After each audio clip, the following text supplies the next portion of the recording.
इस दुनिया में सिर्फ एक ही तरीका है जिससे आप किसी से कोई काम करवा सकते हैं।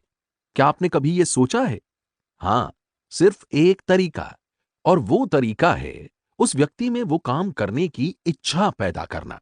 याद रखें, इसके अलावा कोई दूसरा तरीका है ही नहीं। हाँ, आप किसी के सीने पर रिवॉल्वर रखकर उसमें घड़ी देने की इच्छा पैदा करवा सकते हैं।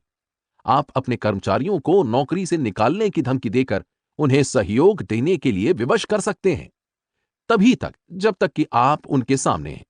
बच्चे को पीटकर या पिटाई का डर दिखाकर आप उससे अपनी बात मनवा सकते हैं, परंतु इन जंगली तरीकों के परिणाम अच्छे नहीं होंगे।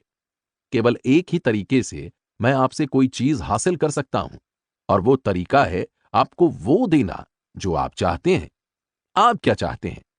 सिगमंड फ्रॉइड ने कहा था कि किसी भी काम को करने के पीछे मनुष्य की दो मूलभूत आकांक्षाएं होती हैं, सेक्स की आकांक्षा और महान बनने की आकांक्षा।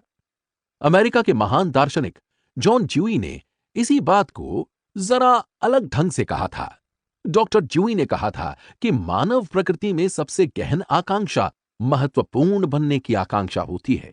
इस वाक्यांश को याद रखें, महत्वपूर्ण बनने की आकांक्षा। यह महत्वपूर्ण है। इस वाक्यांश के बारे में बार बार सुनेंगे।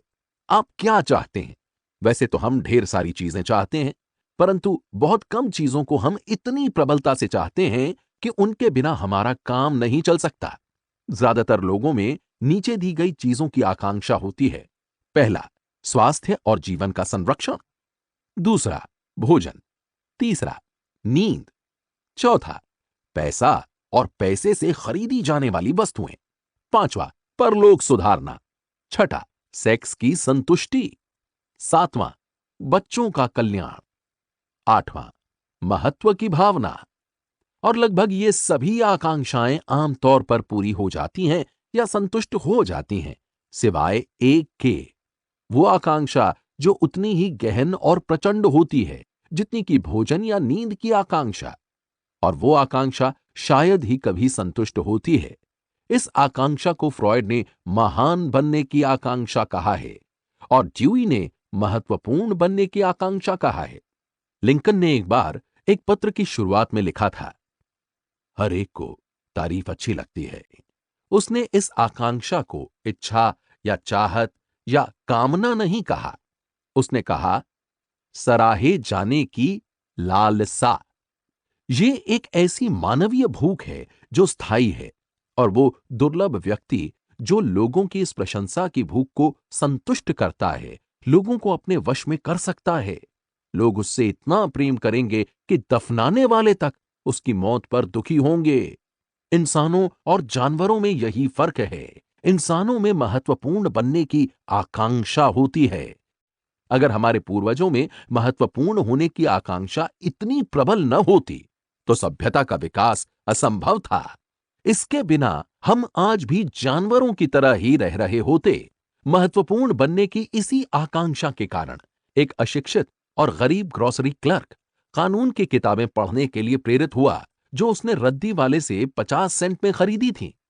आपने शायद उस ग्रोसरी क्लर्क का नाम सुना होगा। उसका नाम था लिंकन। महत्वपूर्ण बनने की इसी आकांक्षा ने सर क्रिस्टोफर रेन को पत्थरों में सिम्फनी लिखने के लिए प्रेरित किया। इसी आकांक्षा की वजह से रॉकफेलर ने करोड़ों डॉलर जमा किए और कभी खर्च नहीं किए। इसी आकांक्षा के कारण आपके शहर का सबसे अमीर परिवार एक ऐसा घर बनाता है जो उसकी जरूरत के हिसाब से बहुत बड़ा होता है।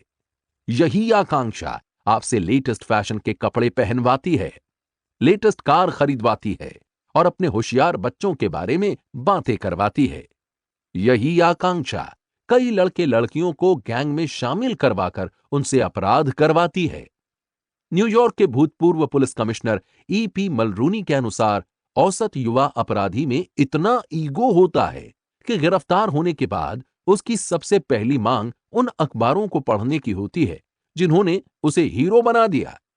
वो बाद में मिलने वाली सजा को लेकर उतने चिंतित नहीं होते जितने कि अखबार में नामी खिलाड़ियों, फिल्म और टीवी स्टार्स और राजनेताओं के साथ छपी अपनी तस्वीर को देखकर खुश होते हैं। आप मुझे बता दें कि किस बात से आपको महत्वपूर्ण होने का अनुभव होता है और मैं आपको बता दूंगा कि आप क्या हैं। इस बात से आपका चरित्र निर्धारित होता है। यह आपके बारे में सबसे महत्वपूर्ण बात है। उदाहरण के तौर पर जॉन डी रॉकफेलर को चीन के पीकिंग शहर में एक अस्पताल बनवाने के लिए करोड़ों डॉलर का दान देने में महत्व का एहसास होता था। ऐसे लाखों गरीब लोगों के भले के लिए जिन्हें न कभी उन्होंने देखा है और न ही कभी देख पाएंगे। दूसरी तरफ डिलिंजर एक लुटेरा, बैंक डकैत और हत्यारा बनने में महानता अनुभव करता है। जब एफबीआई के एजेंट उसे खोज रहे थे तो वो मिनेसोटा के एक फार्म हाउस में घुसा और उसने कहा, मैं डिलिंजर हूं। उसे इस बात पर गर्व था कि वो देश का सबसे चर्चित अपराधी है। उसने कहा, मैं तुम्हें नुकसान नहीं पहुंचाऊंगा, परंतु मैं डिलिंजर हूं। हां, डिलिंजर और रॉकफेलर में यह महत्वपूर्ण अंतर था कि उन्हें महत्वपूर्ण होने का अनुभव अलग अलग चीजों से होता था। इतिहास ऐसे रोचक उदाहरणों से भरा पड़ा है कि प्रसिद्ध लोगों ने महत्वपूर्ण होने की अपनी आकांक्षा को किस तरह अभिव्यक्त किया। George Washington his mightiness the president of United States कहलाना पसंद करते थे। कोलंबस ने admiral of the ocean and viceroy of India के टाइटल के लिए आवेदन किया था।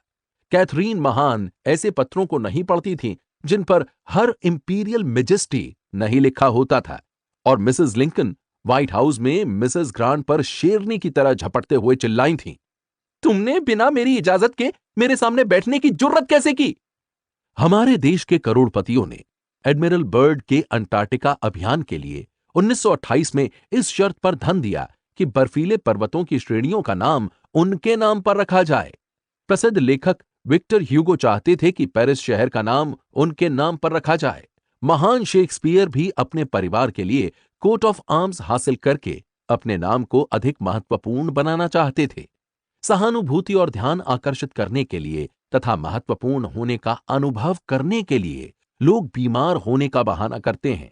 उदाहरण के तौर पर मिसेस मैकिनली को ही लें। उन्हें महत्वपूर्ण होने का एहसास तब होता था जब वो अपने पति को, यानी कि अमेरिका के राष्ट्रपति को, देश के महत्वपूर्ण मामलों की उपेक्षा करने के लिए विवश कर देती थीं। अमेरिका के राष्ट्रपति की ये पत्नी चाहती थीं कि उनके पति अपने सारे काम धाम छोड़कर उनके पास घंटों बैठे रहें, अपनी बाहों में लेकर उन्हें शांत करने की कोशिश करें। वो अपने पति का ध्यान खींचने के लिए इतनी व्याकुल थीं कि उन्होंने जोर देकर कहा कि दांतों के डॉक्टर के पास जाते समय भी उनका पति उनके साथ रहे। एक बार जब उन्हें दांतों के डॉक्टर के पास अकेले जाना पड़ा, क्योंकि उस समय उनके पति का गृह मंत्री जॉन हे के साथ अपॉइंटमेंट था, तो इस छोटी सी बात पर इन श्रीमती जी ने तूफान खड़ा कर दिया था। लेखिका मैरी रॉबर्ट्स राइनहार्ट ने मुझे एक स्वस्थ और प्रतिभाशाली महिला के बारे में बताया जो महत्वपूर्ण होने का एहसास हासिल करने के लिए बिस्तर पर पड़ गई। एक दिन मिसेस राइनहार्ट ने कहा, इस महिला को किसी मुश्किल परिस्थिति का सामना करना पड़ा। शायद उसकी उम्र का उसे अपनी आगे की जिंदगी में अकेलापन दिख रहा था और उसकी जिंदगी में कोई सपना, कोई आशा नहीं थी। वो बीमार होकर बिस्तर पर पड़ गई और 10 साल तक उसकी बूढ़ी मां उसकी चाकरी करती रही, उसके लिए भोजन की थाली ले जाती रही, उसकी सेवा करती रही। एक दिन बूढ़ी मां सेवा की थकान की वजह से मर गई। कुछ हफ्तों तक बीमार युवती दुख मनाते हुए बिस्तर पर पड़ी रही। फिर वो उठी, उसने अपने कपड़े बदले और एक बार फिर से जिंदगी जीना शुरू कर दिया। कई विशेषज्ञों का मानना है कि महत्वपूर्ण होने का एहसास ही कई लोगों को पागल हो जाने के लिए प्रेरित करता है।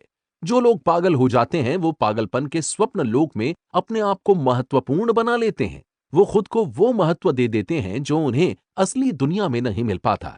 अमेरिका में मानसिक रोगों से जितने मरीज पीड़ित हैं, उनकी संख्या बाकी सारी बीमारियों से पीड़ित रोगियों से अधिक है। पागलपन का कारण क्या है? इस सवाल का ठीक ठीक जवाब तो कोई नहीं दे सकता, पर हम ये जरूर जानते हैं कि कुछ बीमारियां जैसे कि सिफिलिस मस्तिष्क कोशिकाओं को नष्ट कर देती हैं और इसका परिणाम पागलपन होता है। दरअसल लगभग आधे मानसिक रोगों के पीछे शारीरिक कारणों को जिम्मेदार समझा जा सकता है, जैसे मानसिक आघात, अल्कोहल, मादक या विषैले पदार्थ और दुर्घटनाएं। परंतु बाकी आधे, और ये इस कहानी का सबसे भयावह हिस्सा है, बाकी आधे पागल होने वाले लोगों की मस्तिष्क कोशिकाओं में कोई शारीरिक गड़बड़ी नहीं होती। पोस्टमार्टम परीक्षणों में जब मरने वालों के मस्तिष्क ऊतकों को माइक्रोस्कोप के नीचे देखा गया तो वो उतने ही स्वस्थ दिख रहे थे जितने कि आपके या मेरे। फिर ये लोग पागल क्यों होते हैं? मैंने ये सवाल 4 सबसे प्रमुख मनोचिकित्सालयों में से एक के मुख्य चिकित्सक से पूछा। इस प्रसिद्ध चिकित्सक को अपने विषय के ज्ञान के लिए ढेर सारे पुरस्कार और सम्मान मिले थे, परंतु उसने मुझसे स्पष्ट रूप से कहा कि वो नहीं जानता कि लोग पागल क्यों होते हैं। कोई भी इसका पूरी तरह से सही कारण नहीं जानता। परंतु उसने ये भी कहा कि जो लोग पागल हो जाते हैं, उनमें से कई पागलपन की अवस्था में उस महत्व का अनुभव कर पाते हैं जो उन्हें असली दुनिया में नसीब नहीं होता।